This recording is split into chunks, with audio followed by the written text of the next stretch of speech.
Warren Buffett, o maior investidor do mundo. Uma verdadeira lenda viva, o americano de 92 anos é a grande referência do mercado financeiro.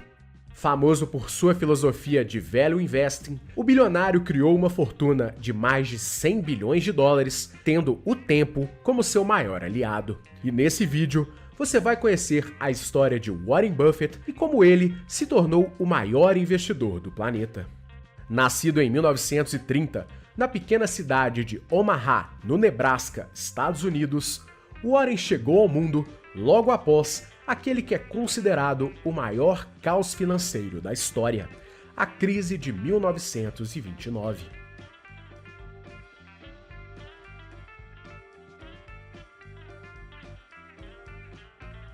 O evento afetou severamente a economia americana e, em especial, a sua cidade natal, que viu os preços do mercado agrícola derreterem e levarem consigo o sustento dos habitantes da cidade.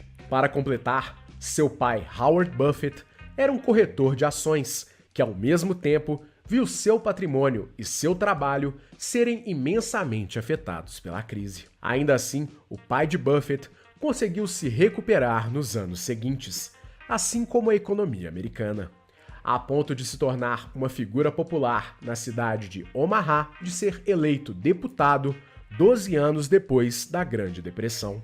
O cargo fez com que a família de Buffett se mudasse para Washington, e por lá, o menino do interior já dizia para os amigos que se tornaria milionário aos 30 anos de idade. Só que, infelizmente, além da promessa de riqueza, ele acumulava uma tristeza muito grande e afirmava que quando chegasse lá, ele pularia do prédio mais alto que encontrasse. E sua obstinação era tão grande que ele deu início a 3 hábitos que mudariam sua vida. O primeiro foi a leitura, que trouxe a ele valiosos ensinamentos sobre negócios e principalmente sobre o mercado de ações, e que é algo que lhe toma a maior parte de seu tempo. De acordo com ele, entre livros, jornais e balanços financeiros, ele lê cerca de 500 páginas por dia, o que toma mais de 80% de seu dia. Veja bem, meu trabalho é basicamente acumular cada vez mais fatos e informações e ver se eles, eventualmente, me levam a algum lugar. O segundo foi o fato de realizar qualquer atividade para ganhar alguma renda, mesmo ainda muito jovem. Dentre elas, estava comprar pacotes de garrafas de Coca-Cola para vender aos amigos com uma pequena margem de lucro. Aos 14 anos, ele já tinha seu primeiro emprego, entregando jornais na vizinhança. Com o salário, ele comprou uma bicicleta e aumentou sua capacidade de entrega de jornais. Depois, com suas economias, ele comprou máquinas de pinball que ele passou a alugar. Com o dinheiro recebido, ele comprou outras máquinas que eram alugadas para lanchonetes do bairro em que morava. E assim, ainda adolescente, ele já tinha seu próprio negócio que já lhe gerava uma renda passiva interessante. E o terceiro hábito foi o de investimento em ações, algo que ele começou aos 10 anos de idade por influência do pai. Em 1948, seu pai não conseguiu a reeleição e assim eles voltaram para Omaha. E por causa disso, Warren teve de vender suas máquinas de pinball, recolhendo assim seu primeiro grande capital, cerca de $1.000 em valores da época. O dinheiro foi reinvestido na compra de uma fazenda em sua terra natal, que logo foi alugada, lhe concedendo novamente uma renda passiva. Com a renda, ele financiou seus estudos em administração na Universidade do Nebraska, que não era sua primeira opção, mas que foi possível depois que ele não foi aprovado para a Escola de Negócios de Harvard. Ainda assim, após se formar, ele conseguiu ir para a Escola de Negócios de Columbia, onde realizaria uma especialização e onde sua vida mudaria por completo. Por lá, ele conheceu o professor Benjamin Graham, que se tornou seu mentor e lhe ensinou a filosofia do investimento em valor. Através dela, ao invés de se preocupar somente com o preço das ações, a compra dos papéis é feita de acordo com o valor intrínseco das ações e não com base em seu preço nominal.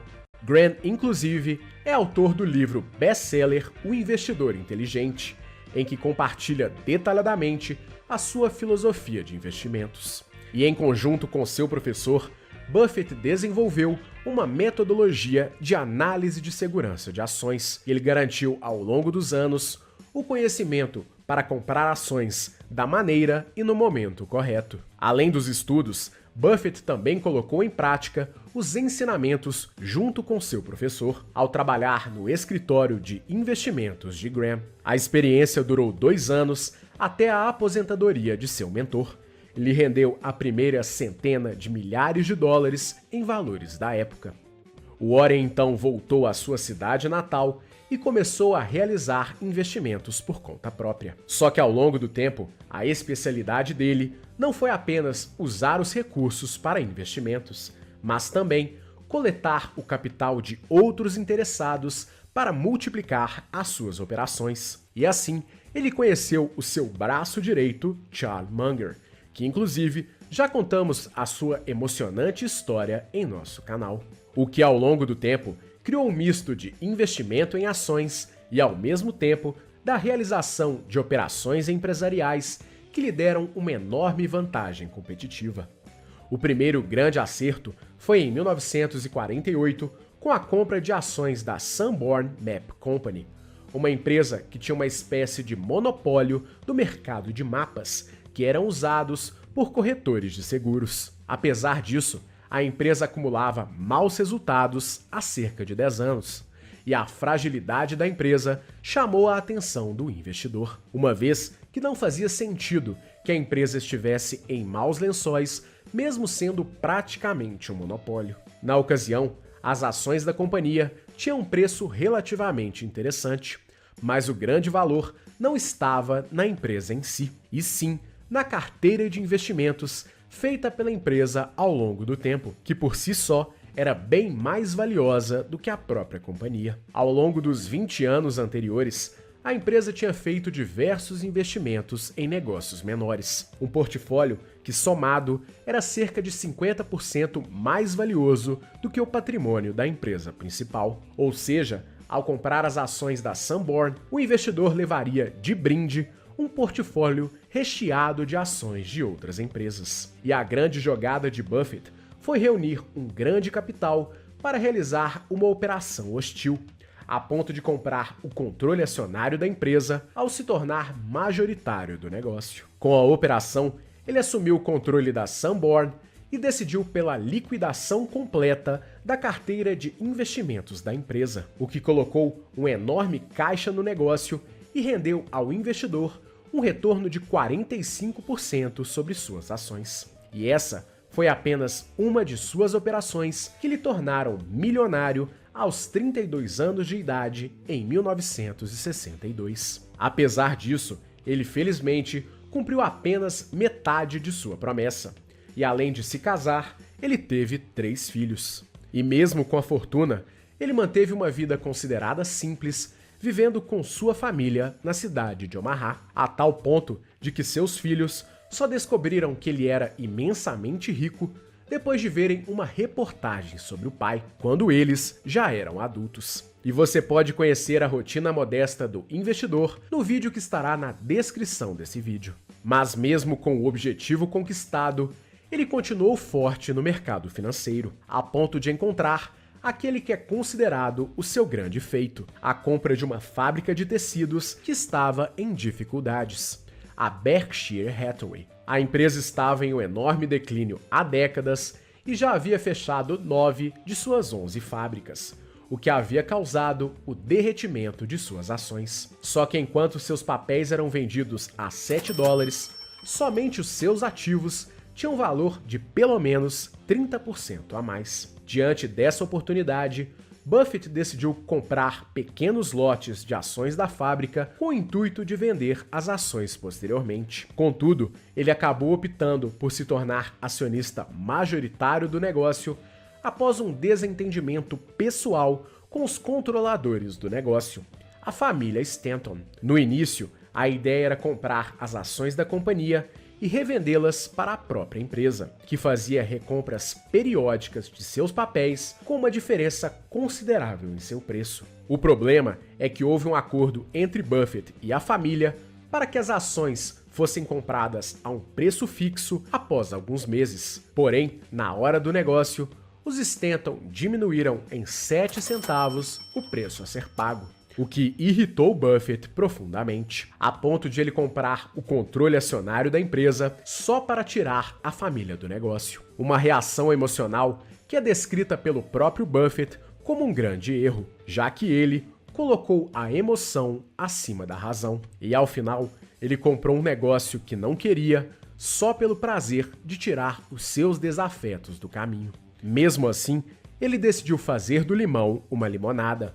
E assim, ele assumiu o negócio de modo a reestruturar a fábrica, não apenas em sua atividade principal, que existe até hoje, mas também a fim de torná-la aos poucos uma empresa de investimentos. Dessa maneira, ele começou a procurar empresas boas com preços justos, pensando em retornos de longo prazo. Uma mudança em sua atuação até então, já que em seus primeiros anos ele visou lucrar em um curto espaço de tempo com suas ações. Sua primeira grande compra foram ações da American Express, que fazem parte de seu portfólio até hoje. Em conjunto, ele aumentou posições que já tinha em sua carteira pessoal, como ações da Coca-Cola, empresa presente em sua vida desde então e que ele é o maior acionista individual. Além de acionista e antigo vendedor da bebida, o investidor afirma que consome 5 latas do refrigerante todos os dias. Ao lado de ações consideradas previsíveis, ele também apostou forte no segmento de seguros, principalmente porque ele notou que havia uma grande procura por apólices e que raramente as pessoas acionavam as seguradoras. Contudo, mesmo pouco acionadas, as seguradoras contabilizavam grandes passivos anualmente, o que deixava o valor de suas ações bem mais baixo do que o valor real da empresa. Algo que era ilusório, já que mesmo que o passivo fosse volumoso, ele não representava um grande problema para o caixa das seguradoras. Ou seja, era um negócio altamente capitalizado e promissor, e que na prática, para Buffett, funcionava como um pequeno banco. Dessa maneira, ele formou uma carteira que reunia empresas de consumo perene, como a Coca-Cola, que mantinham um crescimento consistente ao longo dos anos. Com esse mix, em 1983, o portfólio da Berkshire já estava avaliado em mais de $1 bilhão, fruto do capital do próprio investidor e de outros investidores que acreditaram na capacidade de Buffett, que ganhou o apelido de Oráculo de Omaha. O apelido sintetiza a capacidade de investimentos do bilionário, que além de multiplicar o capital investido, apostando principalmente no mercado de seguros, em 1996, comprou integralmente sua própria seguradora, a Geico, que hoje dá cobertura para mais de 10 milhões de veículos nos Estados Unidos e fatura mais de 25 bilhões por ano. Com a compra, a Geico se tornou uma empresa de capital fechado. Curiosamente, quase 50 anos antes, a empresa havia recebido um investimento de $700 mil feito por ninguém menos do que Benjamin Graham, o mentor de Buffett.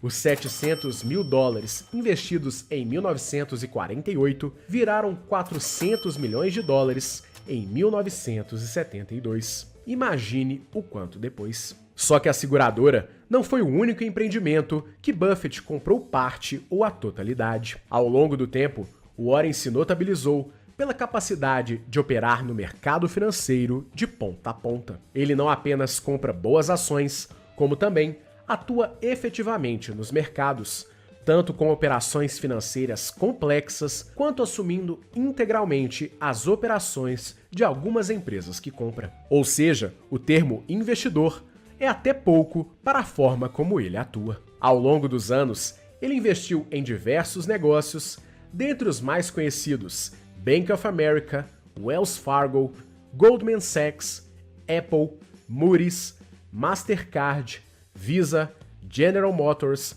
Verizon, General Electric, Gillette e as já citadas Coca-Cola, American Express e Geico.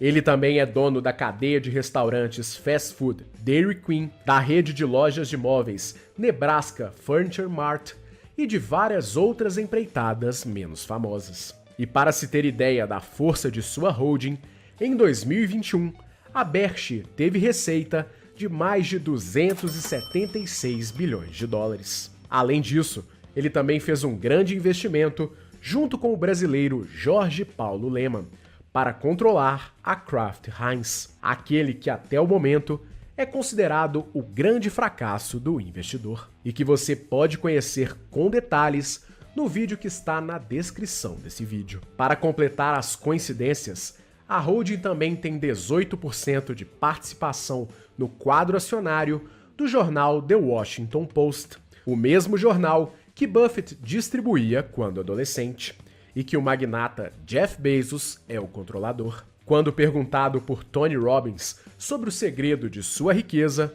Buffett respondeu que seu sucesso se deu principalmente por 3 fatores. O fato de ter bons genes que lhe permitiram ter conseguido viver por tanto tempo, viver nos Estados Unidos, que lhe deu acesso a grandes oportunidades e, por fim, os juros compostos. Segundo o livro A Psicologia do Dinheiro, o fator tempo foi o principal elemento do sucesso do bilionário.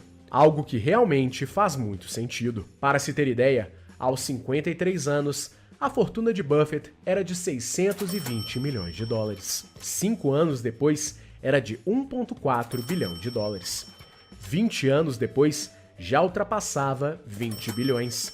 E hoje, aos 92 anos, ele acumula 107 bilhões de dólares.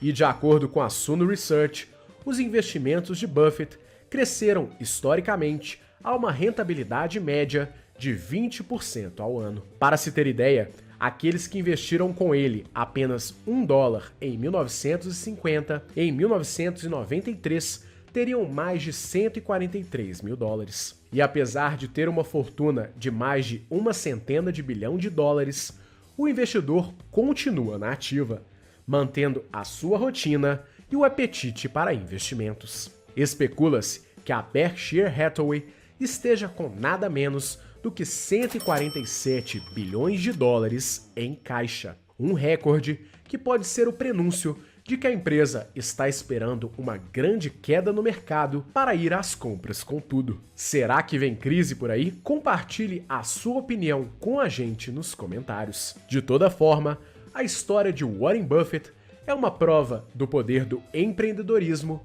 e como o tempo é também um ativo valioso e que é preciso, literalmente, dar tempo ao tempo.